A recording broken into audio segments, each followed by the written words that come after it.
What's up? Welcome back to the channel. My name is George. This is the Model Railroad Show, and today we're talking about how to keep your trains from stalling when going through turnouts. All right, so frog juicers, man. This is what we're talking about today. Tam Valley frog juicers.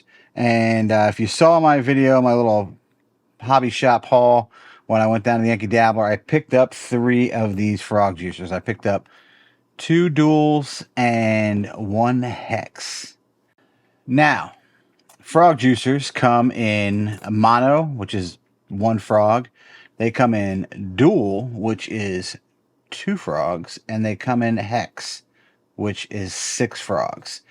All right. So, first of all, who are frog juicers for? Frog juicers are for people who run DCC with electro frog turnouts.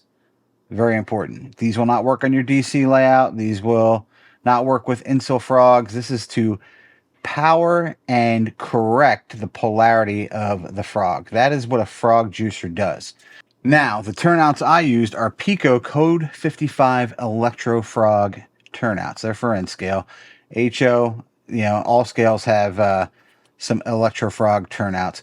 Why do we like Electro Frog turnouts? Well, one, especially in N scale, when you're running short locomotives like switchers, like this SW here, they tend to stall over non-insulated frogs. All right. So it's nice to be able to give them constant voltage through the frog. With Pico, you don't need to use frog juicers. You don't need to. If you keep your track and your points and everything super clean, and for a while, for a couple of years, Pico turnouts will function good if your wheels are engaged or engage. And by I say engage, you're taking your little NMRA standards gauge here, and your wheels for your locomotive or any car really are fitting in those wheel gauges. That means they are engaged, okay? And that means they won't touch the piece of the rail that they shouldn't touch when they go through there. So that's a big deal. Now, the reality of it is the Pico Codes 55s have a little spring in there, and over time that spring does start to wear down. When I first set this layout up, I had no frog juicers. Turnouts were brand new, kept them clean, ran trains a lot. I had no problem. And then as time went on, I started to add frog juicers. Everybody knows model railroading, not cheap, right? These frog juicers, the hex one goes for, and I'll tell you exactly what I paid for it here. The hex one goes for $82, but 6 frogs, okay? Keep that in mind. The dual goes for $36. So not as cost efficient, but obviously less electronics. The price efficient way would be to do your whole layout and hexes if you can do that. How do they work? When you make the turnout, go to the divergent route. This will correct the polarity of those point rails, and they will provide power throughout the turnout. That's essentially how they work. So I know you're looking at this, you're like, George, circuit board is exactly what I didn't want when I got into model railroading. I get it. It looks complicated. It's got all kinds of stuff on it. It's green. It's got writing. It looks crazy. It's got LEDs on it. Relax. We're going to make this super simple for you. And I'm going to do that with this dual. And as you can see, there's a lot of writing on this. So we're going to pay attention to some of this writing. First on here, you can see, if I bring this up right here, it says dual frog juicer. The second thing you see is these big blue blocks, all right? This is where your wiring goes. This couldn't be easier. The one is labeled DCC in, and we could see that right here, DCC in. All right, this is where your DCC, the feeders from your DCC bus go in. Doesn't matter if it's red or white on the left or the right, it doesn't matter. All you have to do is connect one to each bus, because this is going to fix its polarity no matter what. The other one says frogs, and this is a dual, so we have these two terminals here, and right here it says frogs. This is where the wire that you solder to your frog goes. I always use green for frog wiring. That's what I do, and nothing else. There's nothing else on this layout that has a green wire connected to it other than a turnout frog. Makes things super easy if you have to troubleshoot anything. So we'll go look at this hex one here real quick. We'll see the same thing here. It says DCC in on this side, and on the other side, a little different, it says out. And above this terminal block, it says 1, 2, 3, 4, 5, 6. So you power 6 frogs with this hex. All right, and that's where each one of your frog wires is going to go to. All right, we'll come back to the dual here. So we have some other stuff here. On the side of the frog juicer where the frogs are, you can see you have these little pins that stick up, and they've got these caps kind of hanging out on them, right? On those caps, it says 4 amp right next to them. If you can see this here, it says 4 amp right there, 4 amp right there. Frog juicers are typically set up at 2 amp, and for N scale, HO, 2 amp is just fine. If you're going to larger scales, you might need that power, the 4 amp through there. Couple of things about this. One, I've never changed this on any turnout. All right, if you're having a problem with a train stalling on a turnout with a frog juicer, it probably means something is out of gauge or your track is dirty. All right, changing that from 2 amp to 4 amp is not only not good, not going to fix your problem, probably not good for your locomotive. No need to have that 4 amp power there. The other thing that you need to think of is if you're running DCC, everything you hook up to that system is drawing a little bit of current, drawing a little bit of current. So don't draw current that you don't have to draw. Pretty easy. All right, so those are there. They're 4 amp. I leave that alone. I never change that. Now, the other thing you see here are paired outputs. This one here says pair outputs right there. Why would you pair outputs? Well, if you were running a reversing loop, you would pair these outputs, and you would run one to one rail in the reversing loop and one to the other rail in the reversing loop. Don't get hung up on that. That's what it's there for. We could talk about wiring reversing loops another time. I actually don't even have one on my model railroad, but that's what that's for. And then there's a third one over here, or fourth one rather, called DE. All right, something else that's here. I'm going to show you that it's here. I'll tell you what it is. I don't use it. I've never messed with this. This is DE for delay, CBI for I think current break or whatever that means.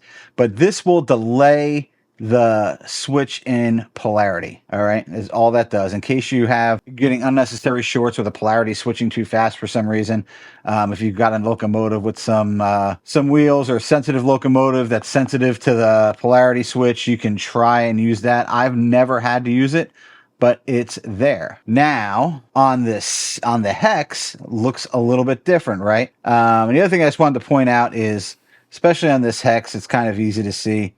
There are numbers here. So 1, 2, 3, 4, where is it at? 5 and 6 on this side. And these are LEDs, and they'll show you the polarity, and they'll show you that there's good connection and every that to the frog. They light up. You'll see them when you hook it up to the layout. All right, so no big deal. It's just what it's there for. There's no 2 and 4 amp here on this hex. There is none of that current delay on this hex. There's none of that.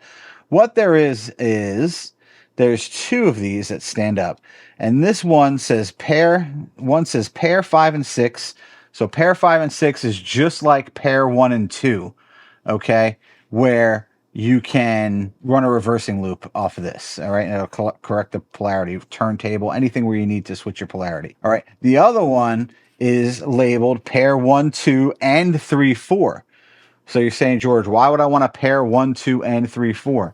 Well, the reason for that is if you were running a double crossover, then you would wire those frogs in pairs. All right, so everything was straight when it went through. You'd wire one pair, you'd wire the other pair. All right, that is how you would do that. All of that said, again, super easy to wire. Like I said, DCC bus goes in here, your frogs go in here. No big deal. Why don't I just use switch machines? Well, I'll tell you. Switch machines are they're expensive, and I have 50 turnouts on my layout. So you can start to do math real quick. If I used hexes, and I have like a number of these on the layout, it cost me $13 a turnout to power frogs. Disadvantages, I have to hand throw my turnouts. All right. No big deal for me. The layout's at a nice height. All my turnouts are very reachable. Is it nice to probably have push buttons on there to watch your turnouts go in slow motion with a tortoise? I am sure it's amazing. I have never had a layout do that. So this is what I got. So if you look at the cost of turnouts, I pulled some stuff off the web. I found them on Walther's website for $242 for a pack of 12, roughly $20 a turnout. And then Walther's sells their own turnout control, they actually sell a whole layout control, right? That is $110 for 5, which is $22 a turnout. That being said, that's just for the turnout motor. That's just for the tortoise, or that's just for the Walther's turnout motor. All right. That does not include what you're activating it with. And so you're going to need some kind of a push button fascia. I can't, like, we can't get into price comparison there because, I mean, you can make your own with, dual pole, dual throw switches. For the fascia control, Walther sells push button switches, which look very cool. And all these turnout motors, whether it's Walther's, whether it's Tortoise, they will automatically, if you wire them correctly, and you wire this piece up, will switch the polarity on your turnout. A dual runs me about $15 a turnout to power, and I said that, like I said, the hex runs around like $13 a turnout. Actually, $13 a turnout. So start to do the math. That's what I did, and I've added these. The advantage is, if I was going to put switch motors in, I would put switch motors in at the beginning of the layout, and that's how I would just build the layout if I was doing it that way. With these, I've been running trains the whole time. As these turnouts start to go south and things start to be troublesome, I've got one on the front side right now that that is about to get hooked up. That is being a pain in the butt. Hence, I've got frog juicers here. I've got one all the way in the back where on my arrival departure tracks, which is a crossover track, which has never really worked that well. And those two turnouts are like out in the back, all kind of by themselves. They're getting their own. I've had the luxury of being able to delay this cost over the course of probably 6 years. So it hasn't hurt my pocket as bad as, laying out the $1,000 in the beginning in turnout motors. That's what it would be for me. It would be like $1,000. So I just can't. I can't. So that's it. One more caveat to wiring these. This frog juicer needs to be connected to the DCC bus that your turnout is connected to. So you can't, if you have different zones, you can't cross over and have one on one bus and one on the other bus. That will not work. It won't, it just won't work properly. They all need to be in the same bus, so everybody's doing the same thing. Can't have people have two conversations if one's on one bus and one's on the other bus. I mean, I guess you could with phones, but not without. So that's that. All right. That was a lot of talking, a lot of fast talking, a lot of information. Again, you could take this video and pause it back and go re-listen to stuff if you need to get there. These are pretty cool. They come with, get some little screws. You can mount them up, and they will mount right up under the layout. Like I said, these lights are nice and bright, so you can see and troubleshoot real easy if you're having a problem or a loose connection or what have you. Whew.